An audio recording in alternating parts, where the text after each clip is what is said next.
ನಮಸ್ಕಾರ ಎಲ್ಲ ಅನ್ನೋದತ್ರಿಗೂ. ನನ್ನ ಹೆಸರು ಅಫ್ಸರ್ ಶರೀಫ್ ಅಂತ. ಈಗ ನಮ್ಮ ಮೈಸೂರಿಂದ ನಮ್ಮ ಮಳವಳ್ಳಿಗೆ ಹೋಯ್ತಿದ್ದೆ. ಬೆಳಗ್ಗೆ ಎದ್ದೆ, ಮೈಸೂರಲ್ಲಿ ವಾತಾವರಣ ಎಲ್ಲ ನಾರ್ಮಲ್ ಆಗಿದೆ. ಇನ್ನೇನು ಬೇಸಿಗೆ ಸ್ಟಾರ್ಟ್ ಆಗ್ತಾ ಬಂತಲ್ಲ ಅಂದ್ಕೊಂಡು ಹೊರಟೆ. ಈಗ ಸಮಯ ಬಂದು 7:40. ಈಗ ನಾ ಬನ್ನೂರು ಬಿಟ್ಟು ಮಾಮೂಲಿ ಮಳವಳ್ಳಿ ಕಿರ್ಗಾವಲ ರೋಡಲ್ಲಿ ಹೋಯ್ತಿದ್ದೀನಿ. ಇಲ್ಲಿ ಹಿಮ ನೋಡ್ಬೋದು, ಸಿಗತ್ತಾಗದೆ ಹಿಮ ನೋಡಿ. ಆ ಕಡೆ ಈ ಕಡೆ ರಸ್ತೆ ಏನು ಕಾಣಬಾರ್ದು, ಆ ಮಟ್ಟ ಇದೆ. ಇದು ಎಲ್ಲಿಂದ ಇದೆ ಅಂತ ಅಂದರೆ ಮೆಳ್ಳಳ್ಳಿ, ಬನ್ನೂರಿನ ಕಡೆ ಇರೋ ಮೆಳ್ಳಳ್ಳಿಯಿಂದ ಹಿಡಿದು ಪ್ರೆಸೆಂಟ್ ಇಲ್ಲಿ ಗಂಟು ಮಳವಳ್ಳಿ ಗಂಟು ಹಿಂಗೆ ಇರ್ಬೋದು ಅಂತ ಭಾವಿಸ್ತೀನಿ. ಅಲ್ಲಿ ಚೆನ್ನಾಗಿದೆ ವಾತಾವರಣ, ಒಳ್ಳೆ ಹಿಮ.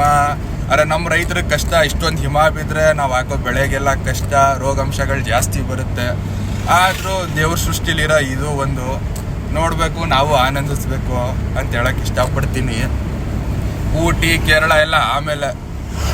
ಇಲ್ಲಿ ನೋಡಿ ಎಷ್ಟು ಚೆನ್ನಾಗಿದೆ ನಮ್ಮೂರು. ನಾ ದಿನ ಸುತ್ತಾಡೋ ರಸ್ತೆ ಇದು. ಚೆನ್ನಾಗಿದೆ.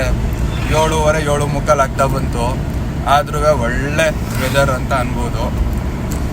ಎಷ್ಟು ಹೇಳಕ್ಕೆ ಇಷ್ಟಪಡ್ತೀನಿ. ಧನ್ಯವಾದ.